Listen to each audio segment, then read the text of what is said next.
All right, so this is a video of the crouch start, and this is one of my more consistent athletes. We'll actually watch a couple different athletes do the crouch start, but ultimately what I tell athletes to do is I have them begin with standing tall. And then once they're ready, um,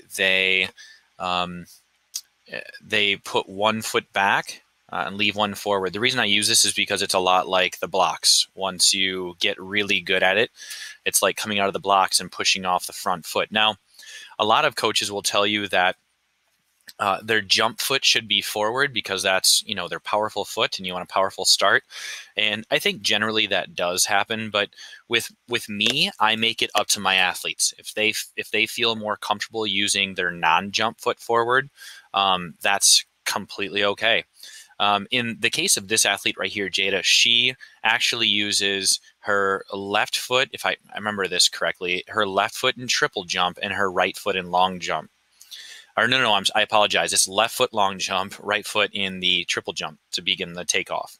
So it's all about, for her, it's all about comfort because she has that switch that she likes to do with between long and triple, which is a discussion for another time. But in this case, I just want athletes to be comfortable. That's all I care about. So she chooses what foot is forward and what foot's back. Arms need to mirror that then. This is her left leg, so that means that her right leg, because her right arm is connected with her left leg, since this one's forward, her right arm needs to be forward. Okay? Since her right leg is back, her left arm needs to be back as well. And what I tell my athletes is make sure that that arm is pretty darn high because you're going to use that to really aggressively explode when you drive this leg forward. In the start, the beginning is called the drive phase. And so Jada is one of the most consistent sprinters, or I should say, well, she is a sprinter, but one of the most consistent runners down the lane that we have on the team. She doesn't really miss that many boards. So she's got a really good, explosive, consistent drive phase start here. So let's take a look at what she does. She gets herself comfortable. This bouncing she does, that's just kind of for her to get comfortable and get ready to explode. It's not something that an athlete has to do, but it's something that, again, if it's something that's going to make them feel more explosive, which you have to be from the start, that's okay. And as she explodes, watch here, okay? Big knee drive. She's explosive through. Okay, she's not standing up right away. It's like coming out of the blocks, like I mentioned. So she's going to have a gradual upright of motion of the body, where by the fifth step or so, body is pretty tall. Okay, so it's explosive in nature. Okay, and one thing you have to also do, and that's something that was at the end of this video, is you have to be consistent in your fifth step. Okay, if you're consistent in your fifth step, this is a five-step checkpoint drill is what I call it. If you're consistent in the first 5 steps, and by the time you get to the 5th step, your body's up and tall, and you continue running, then you become consistent in hitting the board. Okay, so checking the 5th step is a really big deal on our team.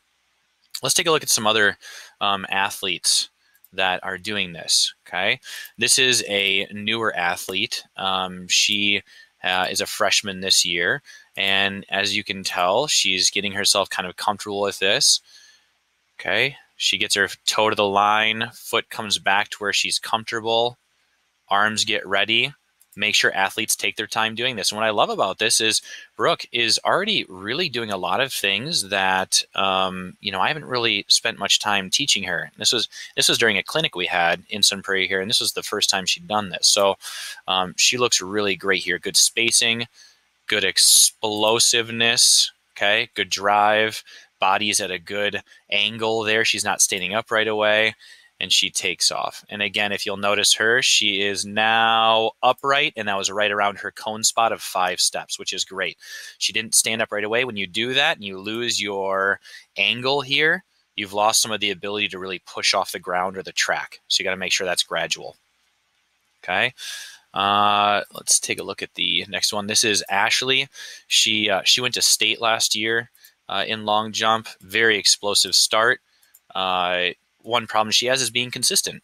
So that fifth cone check mark that we talked about, I'm going to have her do that nonstop pretty much this entire year to make sure she gets really good at that.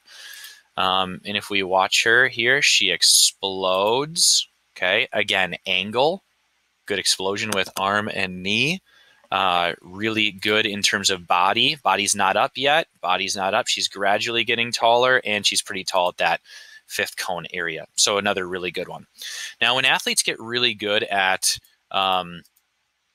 this drill of the crouch start, what I do is I actually get some banana hurdles and I space them out a certain distance. If you go to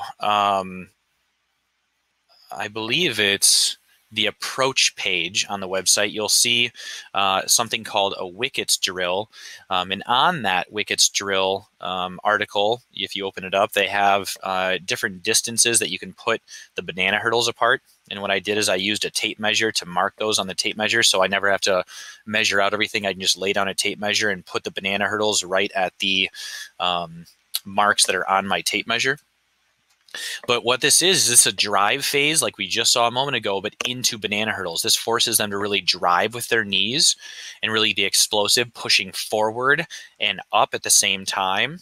Okay, and it really helps with the proper drive and explosiveness of that first part of the approach. So let's take a look here. This is one athlete going through. Legs are up. She's working her way through and down. It's a great job. Here's another athlete. She's going to get down in her start. She stands up a little quicker than I would have liked. I wanted her to be tall here and have more of an angle all the way through, but just a good visual. Here's Jada that we saw earlier.